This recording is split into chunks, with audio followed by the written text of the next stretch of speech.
screen capture. Excuse me. Okay, so where we left off last time was, why do endothermic processes occur? Okay, and again, we said where we left off last time was that when a substance solvates another substance, it takes energy. Energy goes into moving molecules apart from their intermolecular attractions. And then when the new attractions form, energy is released. And so an endothermic process is going to be when more energy goes into moving apart those bonds than would be released as the new attractions form. But that's just a part of the whole equation, if you'll pardon the bad pun. Okay, so it says, yes, we know in some processes like the dissolution of ammonium nitrate in water, heat is absorbed and not released. Ammonium nitrate is a cold pack. If you've ever had one of those cold packs, if you ever have a sports-related injury and you have to pop the thing and then it feels really cold, okay, that is typically ammonium nitrate in water, and the way it works is that the ammonium nitrate is in one compartment and the water is in another, and then when you pop it, they mix, and the water solvates the ammonium nitrate, forms a solution, which is an endothermic process, okay? And so it feels, how does it feel? Cold, okay? Heat's absorbed.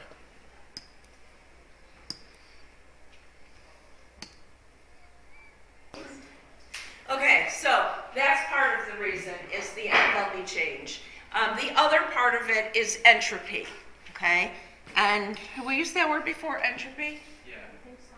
Okay, entropy, the, I guess, easy way of saying it is randomness or disorder. Neither of those words really describes what entropy is.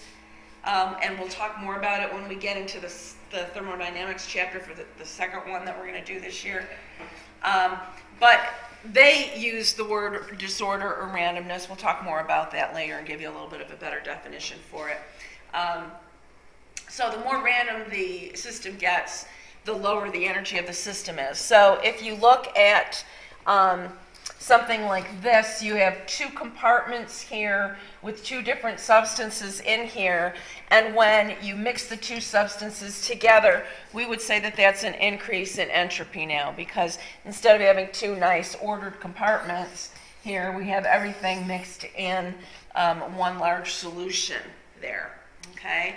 And so increase in entropy, increase in randomness, increase in disorder is going to create less energy in the system.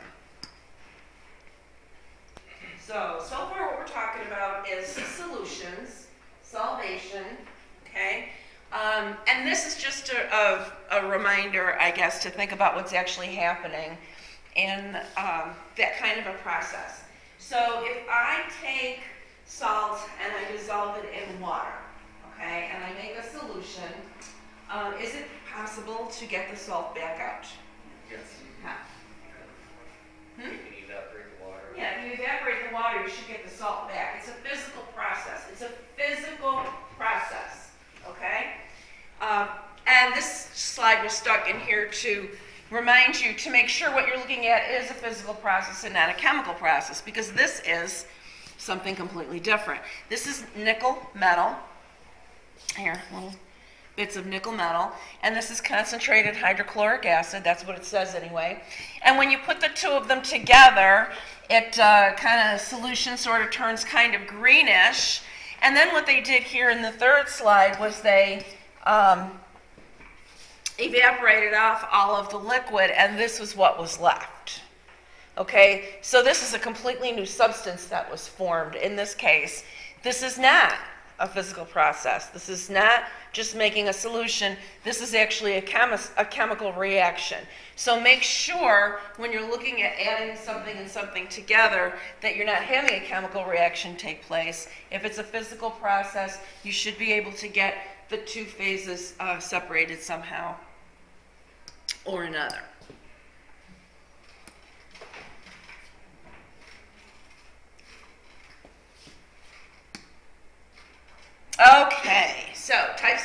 solutions.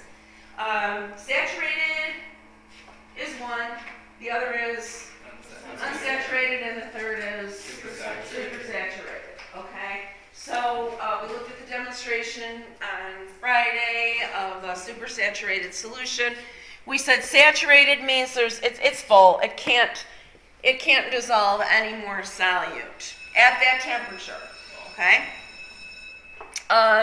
The dissolved solute is in dynamic equilibrium with the solid particles. So if we're looking at this right here, it's saturated in that if I see particles at the bottom of the beaker, okay, I know that all it can dissolve has dissolved, okay? And whatever's left there at the bottom of the beaker is dissolving, and what's dissolved is crystallizing, and that's happening at the same rate. So they're not just sitting there, these things at the bottom. Some of it's dissolving, and every time some of it dissolves, anything that is already dissolved is going to crystallize out and maintain what's called a dynamic equilibrium. Okay? Dynamic means it's moving. It's not static. It's not just sitting there. Okay? So that's a saturated solution. Unsaturated, we can still add more solute to the solvent at that temperature. Okay? And then, of course, supersaturated, we said, was a solution that is holding more solute than is theoretically possible. Okay, and I'm not going to go back over that because I'll hopefully have the video up online again. Okay? But a supersaturated solution, what we did was we heated up some sodium acetate, a lot of it in a little bit of water, and then we slowly let the whole thing cool down over a course of some hours. And I said that solution was really, really unstable. Okay? All of that stuff that was dissolved in there doesn't want to stay saturated in that solution. It wants to come out. So what we did was we just added a little tiny piece of the sodium acetate. We call that do you remember what it's called? What? Seed crystal. And that sent the whole thing into motion where the whole thing turned into a large crystal substance. All right, now, this is important, things that affect solubility, okay? We use the little saying, like dissolves like. Does anybody want to remind us what that means? A polar substance will dissolve in polar substance. Okay, so polar will dissolve in something polar. What else will dissolve in something polar? Like water. What else dissolves in water besides something polar? Acid. Acids are polar. Oh, yeah. Yeah. Salt. Ionic compounds. That they do. Okay? And then nonpolar substances dissolve in nonpolar substances. So, all of these substances here end in OH, which means they are all alcohols. Okay? And it says this gives you solubilities in water and solubility in C6H14. And take a look at what's the difference between, for example, methanol here, which is infinitely soluble in water, okay, and something like hexanol here, with a little OH on the end, which is infinitely dissolvable in cyclohexane, okay? Why? Last one's really Danielle. The bigger one has more non-polar bonds in it. Yeah. This is a great, big, huge, non-polar molecule with an OH on the end that's a little bit polar. Okay, so it's a humongous non-polar molecule. And so it's going to be soluble mostly in a non-polar substance. Okay? And the methanol is a small little, it's just one carbon, rather than not a big carbon chain. So if you think about the size of the molecule itself, the CH3 portion of it is almost half the size of the molecule, and the OH is about half the size of the molecule. So it's almost kind of half and half. Half of it's a little polar, the other half's a little bit non-polar. Okay. Okay, so like dissolves like. Anything, let's talk about first of all a solvent that is polar, like water. And water is actually known as the universal solvent because so much stuff dissolves in it. You heard that before? Yeah. So, and it's very polar, so it's going to dissolve anything that is either polar or ionic, even if it's just a little bit polar, okay?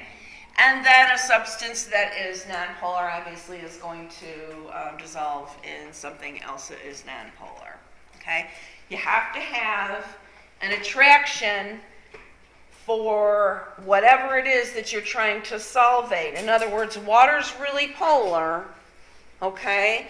And the water molecules are going to be attracted to the polar end of another molecule, or an ionic compound or what have you, so that they will move apart and allow the salt to solvate. Okay? Same thing with a nonpolar molecule. If you have nonpolar solute that you want to get dissolved in a polar solvent, the water molecules are just going to stay stuck together. They're not going to be attracted to the nonpolar attractions in the nonpolar molecules.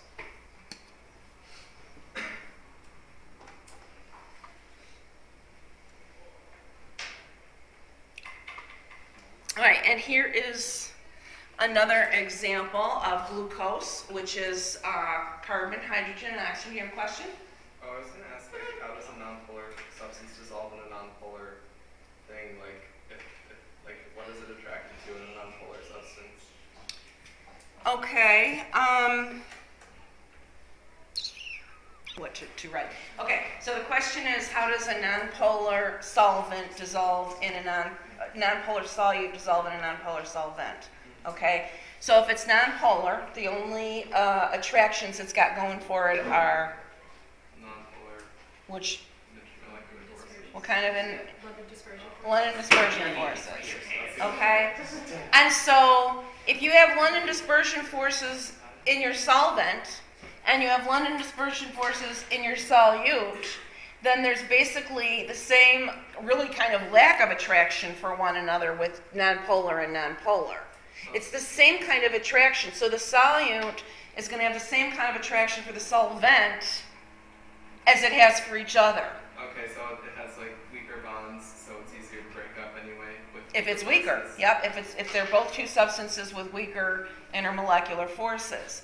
But if you put a really polar substance or an ionic compound in a nonpolar solvent, the solvent is nonpolar and they're really not attracted to each other, but the polar solute that you stuck in there, they're hanging on with each other. They're not going to come apart in a nonpolar solvent because they're more attracted to each other than they are to the solvent. Make sense?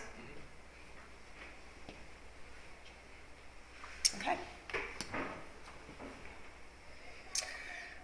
All right, so vitamin A and vitamin C. This is a little handy bit of information that's important for you to know, just in life, okay? Vitamin A is one of the fat-soluble vitamins. This is something I actually remember from when I took a nutrition class in approximately 1980 something, 80, 81, okay? The fat-soluble vitamins are A, D, E, and K. Okay? Okay? Where do you get vitamin K? Sun. Just kidding. Iron. Vitamin K. Maybe go with potassium. Yeah. What? Like bananas. You get some. Leafy greens. Good. Kale. Okay. Kale. That's not fair. You're vegan. I'm sorry? Yes, kale. Raise your hand if you love kale. Kale's My pretty mom great. used to see this. What It's is like it? Shout out to people who don't know what kale is. I have never heard of it. What do you get by It's doing? like a lettuce, but it's not good. It is. It's a green, and it is. Sure. It is